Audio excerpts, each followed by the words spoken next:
Hello everyone, welcome to another episode of Music of the Week. As always, 6 albums to go through. If you hear that whirring in the background, that is the fan. It is really fucking hot. Leave me alone. Let's go. We begin with a band called Bayway and their second album, The Recipe Volume 1. Hopefully there's Volume 2 soon. I quite like this. This is some good New Jersey hardcore punk. And I'm giving it a B+.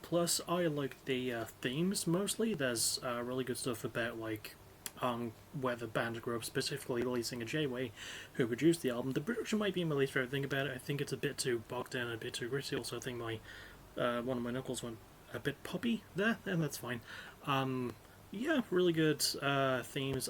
The production was okay. I like the instrumentation a lot, quite heavy, quite nice, quite fast paced. Pacing, I think maybe needed a bit more to it. It's not terrible, and the style and vibe are really good, but I did want a couple more songs, honestly. I feel like a couple of them do repeat, but it's still solid all in all. Performances are really good as well. I only know of the lead singer, Jay-Way, which I'm assuming is not his real name. But he does a really good job. He's quite believable. The whole band are all pretty good, so yeah, I think this is a solid recommend. And if this is Volume 1, I'm quite looking forward to Volume 2, whenever that drops. If it drops this year, I'd like it to. Next we have our obligatory debut. We have the Deprecates, I think it's pronounced that way at least, with their first album, the hilariously titled No Idea. This is a bit of hardcore punk from Canada, specifically Bolton, Ontario. I usually don't get hardcore from Canada anywhere. Fucking hair. But I'm giving this one an A-, so I thought this is a really good start to things. Again, a bit like Bayway's album. Oh god, the heat wave does not make this any easier. I thought like Bayway's album though, it was really strong stuff. I think the production, like Bayway's album, is a little bit on the weak side. I do think it could have been handled a little bit better. I feel like it's a little bit bogged down. It doesn't have, it does like have a good raw feel, but it feels a bit too unrefined and unpolished. I think it needed a bit more of an organic bite to it. But that's not terrible. I quite like the pacing. I did want a bit more versatility, but there's really good energy. That carries the album well, and there's some really good building block moments to it. The instrumentation also has a really fun energy. I like the guitar especially, and there's some really good guitar solos. I like getting good guitar solos in my hardcore punk. I couldn't find anything for themes. There's some good writing to it, but from what I could find about themes, I think it's mostly, well, I say writing delivery. From what I could find about themes, I think it's mental health stuff. I'm not fully sure there. Performances were also really good too, just solid chemistry from everybody, and the screen vocals actually complement the clean ones quite well. I actually quite like the usage of screen vocals mixed with the clean ones. I just wish I knew who did what. And if it's a two vocalist system, that's great. If it's just one vocalist, then the production, and editing and layering of the vocals is really good. This was just a solid and weirdly fun debut. I did think it could get a bit weirdly bleak, a tad at times. Solid energy and really good guitar work, and some decent themes. I just wish I knew more about the album. That's kind of the only slight I have against it, really. I wish I knew more about it, but from what little I do know, I did enjoy. Next up, we have the band that I'm most familiar with, and probably the band that most people watching this are most familiar with, which is Dropkick Murphys and their 13th album, For the People. This is, people know these guys probably by now. Quincy, Massachusetts, Celtic punk lads. I'm giving this one an A+, pretty much entirely across the board. First of all, it's nice to have a Dropkick Murphys album that isn't just a bunch of Woody Guthrie unreleased song covers. As much as I did enjoy those albums, it's nice to hear them actually making their own music again, which is fucking incredible stuff. Let's go for performances first. Not a bad spot among any of them. Ken Casey carries the album with his sheer passion and personality, but the entire band are great. The guest spots as well are fantastic. The Scratch appear on 2 songs, but there are other artists who are all really good. Really good usage of them. There's the Mollywhoppers as well, and someone else, I can't remember who. Oh, also Al Barr. He's not the person I can't remember, but he is on one of the songs, which makes it the first Dropkick Murphys album he's been on since he left the band a few years ago. To take care of his ailing mother, and I hope that's going well for him too, but it was really cool of him to pop up for one of the songs on this one too. So that was nice. Lyricism is fucking incredible. I like the main theme of just, the album being titled For the People is just taking care of your fellow man, supporting those who need that fucking help, and rising against the people who will not help you. And mixed well with some really good personal stuff, there's a really fun song, The Big Man, about one of the members of Pennywise being an absolute badass. The last song is a tribute to Shane MacGowan of the Pogues, and he was a well-known lyricist, an acclaimed lyricist, who was known for writing a lot about, like, a country being Irish. He was known well for writing about a country that is known for having gone through a fair few bad spots, to say the least. So yeah, fantastic there as well. Production incredible, handled by Ted Hurt like most of the band's albums, and he brings out so much of the sound, layered wonderfully. Great organic feel. The texturing is incredible, and it makes all the instrumentation, which is also fucking fantastic. I like that there's more guitar solos, but it makes all the instrumentation not overtake each other. You can hear the guitar clearly, you can hear the drums clearly, the bass, even the more Celtic elements like the banjo, the mandolin, the tin whistle. There's some good keyboard work as well, and I like it all. And obviously with the vocals as well, I like that there's more gang vocals because it makes the more important moments feel like they have a punch. That adds to the structuring as well. There's so much going on with the structuring, but again, it never feels like too much. It never feels like it runs out of steam. It's got brilliant song placement and a great versatility as well. It doesn't just stick to one thing. It knows when to switch it up, but doesn't do it so much that it confuses the listener and rewards them for the patience. And yeah, instrumentation I fucking love too. More solos, more great punk energy. Some of their most punky songs, I would say. Most traditionally punk songs, but like great Celtic elements mixed in. I can't think of enough good to say about this album. It might genuinely be my favourite album of 2025 so far. Easily my favourite album by them since Going Out in Style. So, yeah, 100% go and fucking listen to it. It's my biggest recommend from this episode. Pretty much perfect from every aspect. I can't think of a single blemish this thing has. Go listen to it. Next up we have another musician who's been around for quite a long time. This is Jonathan Richman and his newest album, Only Frozen Sky Anyway. So, I'm giving it a B-, and I'm trying to bog down exactly what I listen to, because apparently it's traditionally rock, sort of folk rock, but this has like prog, sort of indie vibes, and Latin jazz elements, and I was a bit confused as to what I was listening to. Let's go for production first. I think it was really good. I'm pretty sure that it was entirely recorded live. It was produced by Richman alongside Jerry Harrison and Nicole Montalbano, who is Jonathan Richman's wife, which I thought was really cool that she was involved in the process. You don't really get that a lot, I can only assume that Nicole herself is a musician as well. But I think the album was recorded live, or at least has a live sound, which adds a bit of authenticity. Even if the sound feels a bit small, it doesn't really feel super grandiose for an album.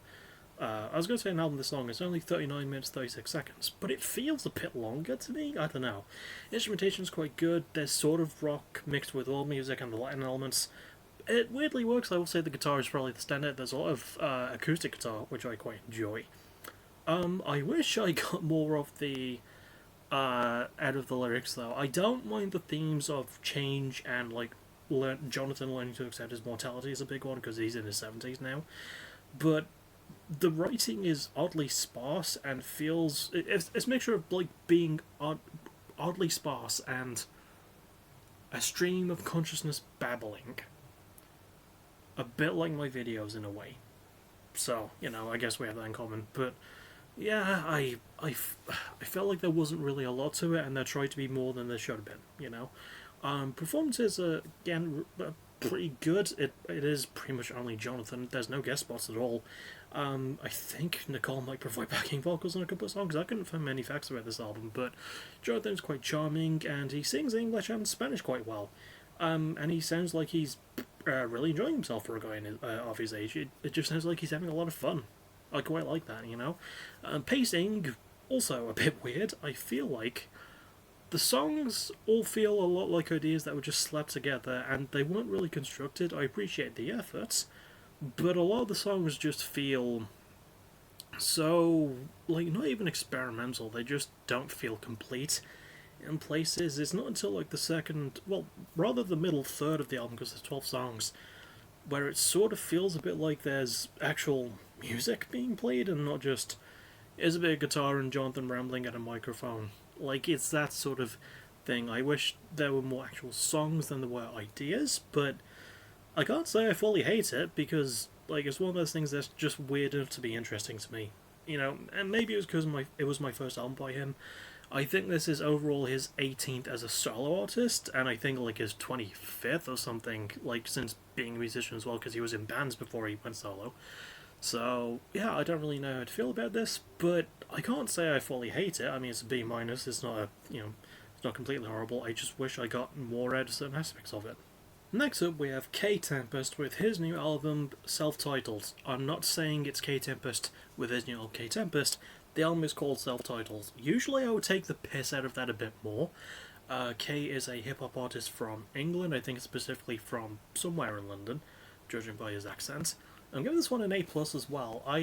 Not a full across-the-board A+, but still a really strong A+.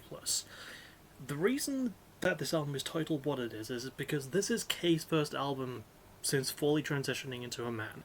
K was born a woman. I don't know their original name. I was going to say real name. That would have been harsh. No, that would have been like a dead naming thing. I don't know the name that they were born with. I just know that they were born assigned girl. They became non-binary a bit later on, and now they've fully transitioned into being a man. And it's really fucking cool how the themes tap into not just that, but a lot on K's youth and growing up in that sort of situation. He was born, according to Wikipedia, either 1984 or 1985. So he's in his 40s at the very least. But yeah, really like how honest the writing is, and it goes over his identity and his younger days. And there's some really fucking harrowing stories that he tells, but they're done in a really good way.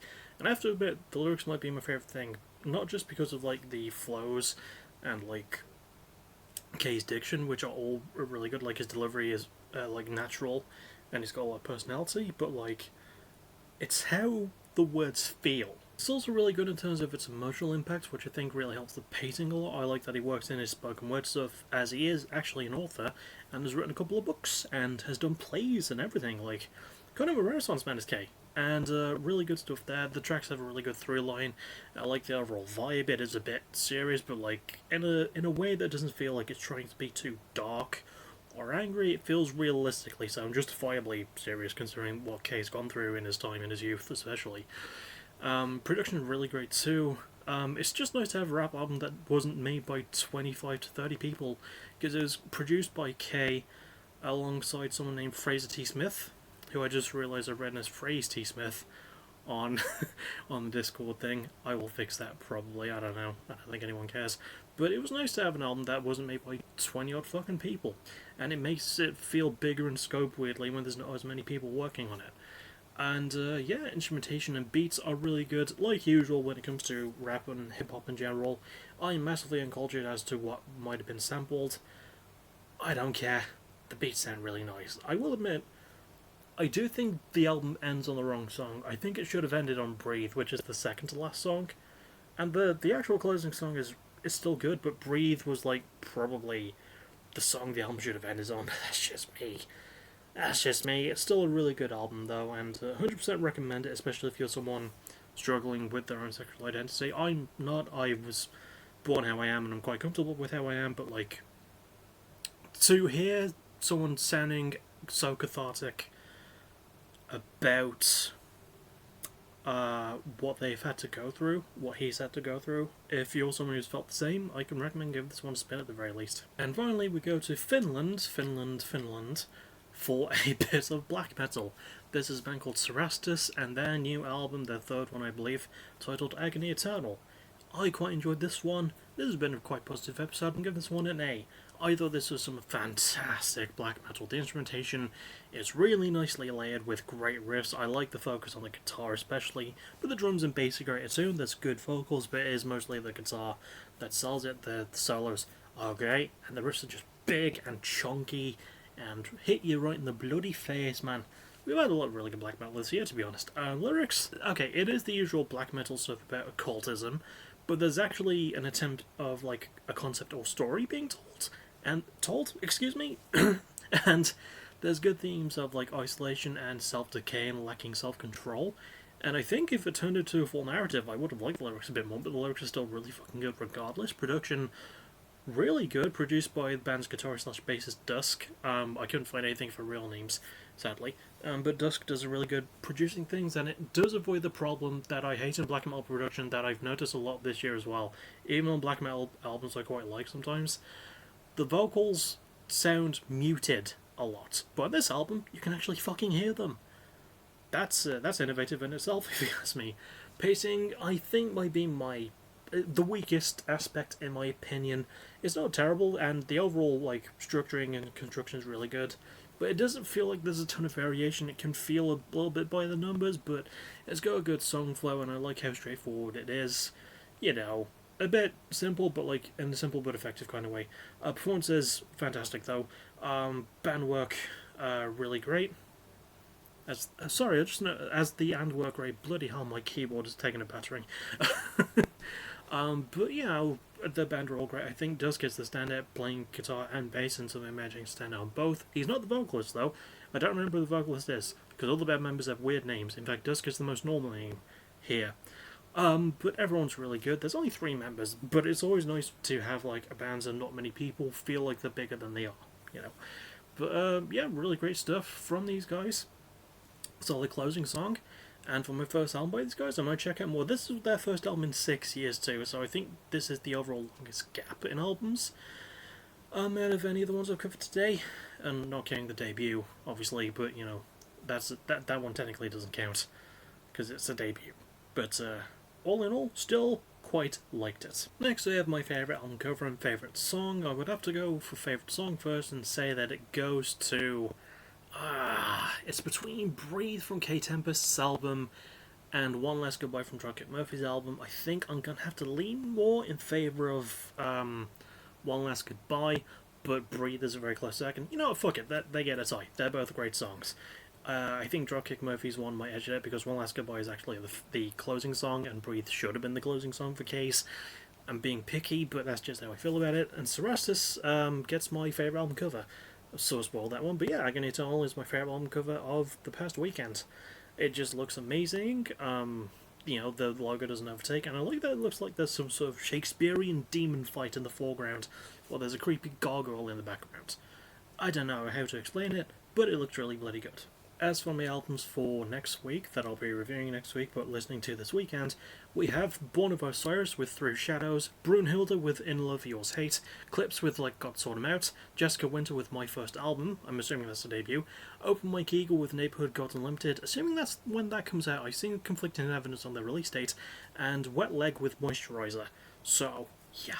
And that'll about do it from me. I'll see you all tomorrow for the Go Home Show for Violent Delights PPW vs AVW. I've still got to fucking ask around and get more people in. I haven't really done a lot of that. I'm turning into a wheeler user with this. You know what, fuck it, I'll end the video like this. But I'll see you all tomorrow for PPW vs AVW, and I'll see you all on Saturday for more Yakuza Like a Dragon. As always, thank you for watching, you're awesome. Bye bye.